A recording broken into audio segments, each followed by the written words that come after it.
प्राचीन काल में हिमगिरी पर्वतों से घिरे एक सुंदर साम्राज्य चंद्रावती में ऐसी कथा जन्मी जिसे लोग सदियों तक गीतों में गाते रहे। ये कथा है एक राजकुमारी की जिसका हृदय निर्मल और साहसी था, और एक शापित नागराज की जो प्रेम की तपस्वी अग्नि में अमर हो गया। ये कहानी है उस प्रेम की जिसे मृत्यु भी न मोड़ सकी।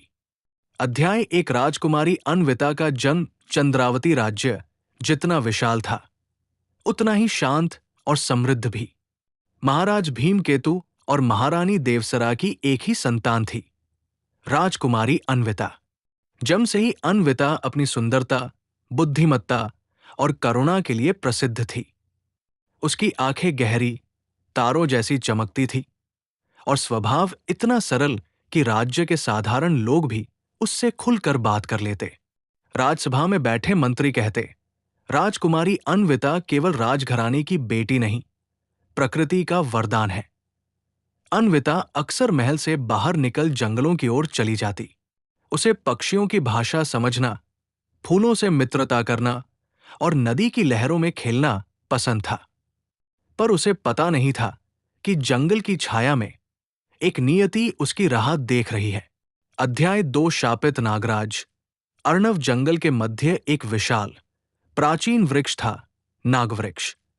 उसके नीचे रहता था अर्णव, जो दिखने में तो एक सामान्य अजगरनुमा सांप था, पर वास्तव में वो नागकुल का राजकुमार था।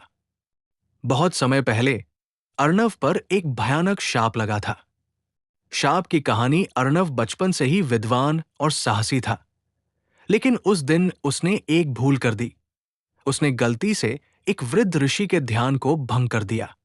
ऋषि का क्रोध भयंकर था। उन्होंने कहा, अर्णव, तुम अपनी शक्ति पर गर्व करते हो, इसलिए तुम्हें एक भटकते हुए सांप का जीवन भोगना होगा। जब तक कोई मनुष्य तुम्हें बिना डर के प्रेम से छुएगा नहीं, तुम अपनी दिव्य रूप में नहीं लौट पाओगे।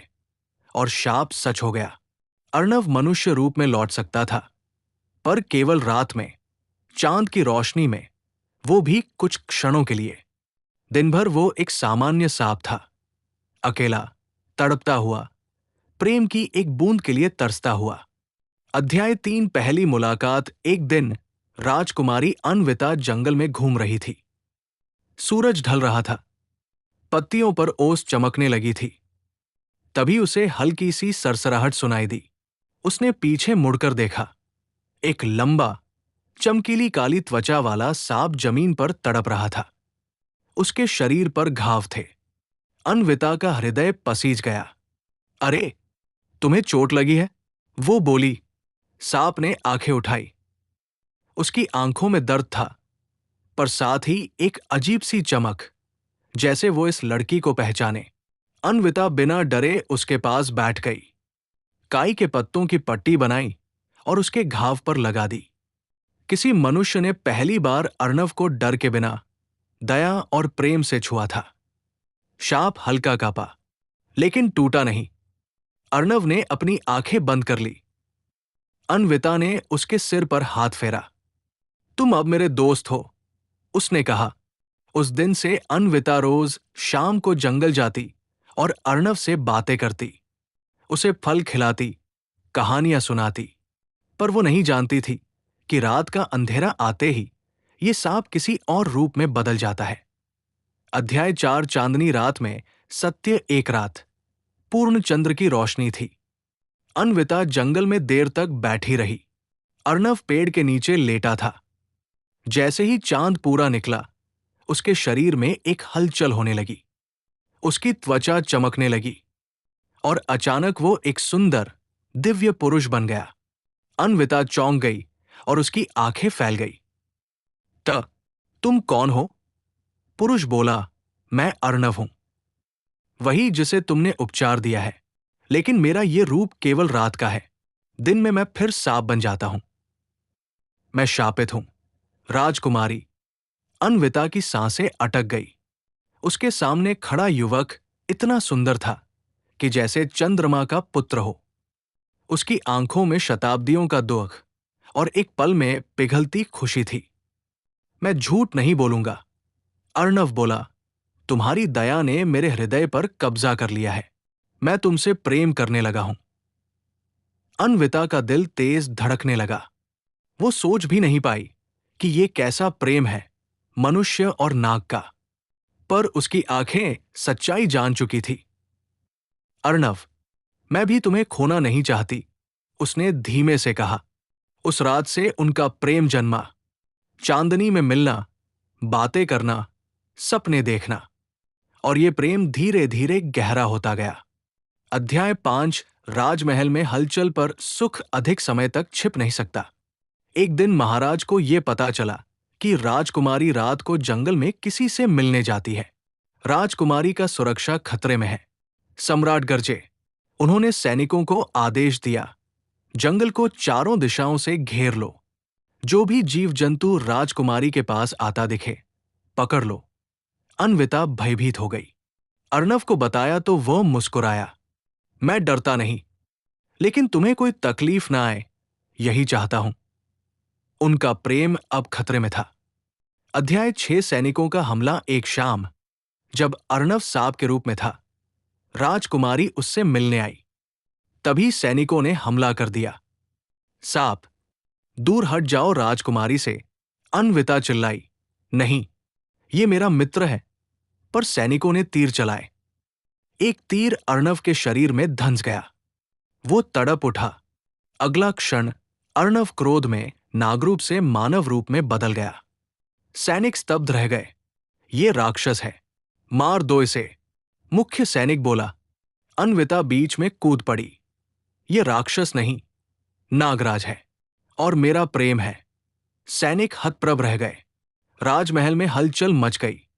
सम्राट फ्यूरियस हो गए। अध्याय 7। राजसभा का न्याय। अर्णव को राजमहल में लाया गया। उसके हाथों में बेड़िया थी और वो शांत खड़ा था।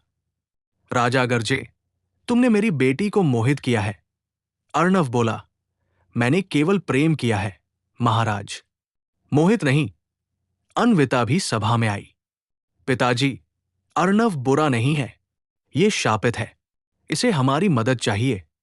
पर महाराजा कठोर हैं। एक नाग मेरी पुत्री से विवाह करेगा? ये असंभव है। राजसभा में तूफान सा मच गया। अध्याय 8। शाप का रहस्य। अर्णव ने राजसभा में शाप की पूरी कहानी सुनाई। सभी मौन हो गए। राजमहल के गुरु बोले, महाराज, प्राचीन शास्त्रों में लिखा है, शाप तभी टूटेगा जब राजकुमारी स्वेच्छा से अर्णव के नागरूप को अपनाएगी। उसका स्पर्श और प्रेम ही मुक्ति देगा। सभा में सन्नाटा छा गया। राजा ने अन्विता को देखा। क्या तुम इस सांप से विवाह करोगी? अन्विता ने सीना तान कर कहा, हां, प्रेम को रूप से नहीं, आत्मा से देखा जाता है। राजा रो पड़े। अध्याय 9। नागवृक्ष के नीचे अंतिम परीक्षा। शाप तोड़ने की एक अंतिम शर्त थी। अर्णव को नागवृक्ष के नीचे चंद्रग्रहण की रात्रि में राजकुमारी के स्पर्श से मोक्ष मिलेगा। वो रात आई। जंगल में आग की मशालें जल रही थी। राजमहल के लोग जमा थे। आकाश धीरे धीरे काला पड़ रहा था। अर्णव सांप रूप में तड़प रहा था। शाप उसे कष्ट दे रहा था। अन्विता आगे बढ़ी। उसने कांपते हाथों से अर्णव के सिर को छुआ और बोली, तुम चाहे जिस रूप में रहो, मेरा प्रेम अटल है। तुम मेरे अर्णव हो, आज, कल और सदा। अचानक आकाश गूंज उठा। ग्रहण का क्षण आया। जंगल में तेज प्रकाश फैला। सांप का शरीर कांपने लगा। उसकी त्वचा पर टूटते हुए चिन्ह दिखे। फिर एक प्रकाश विस्फोट हुआ और जहां सांप था, वहां खड़ा था दिव्य तेज से चमकता नागराज अर्णव, अपने वास्तविक रूप में, अमर, शक्तिशाली, देवतुल्य। शाप टूट चुका था। अध्याय 10। अमर प्रेम। अर्णव ने अन्विता का हाथ पकड़ लिया।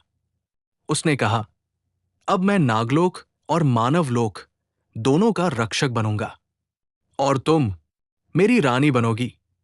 राजा ने दोनों को आशीर्वाद दिया। सारा राज्य खुशी से झूम उठा। उस रात चंद्रावती में दीपों का समुद्र जल उठा। लोग गाते रहे, राजकुमारी और नागराज का प्रेम अमर है। उपसंहार। एक अमर कथा। अन्विता और अर्णव का विवाह नागलोक और मानवलोक दोनों में उत्सव बन गया।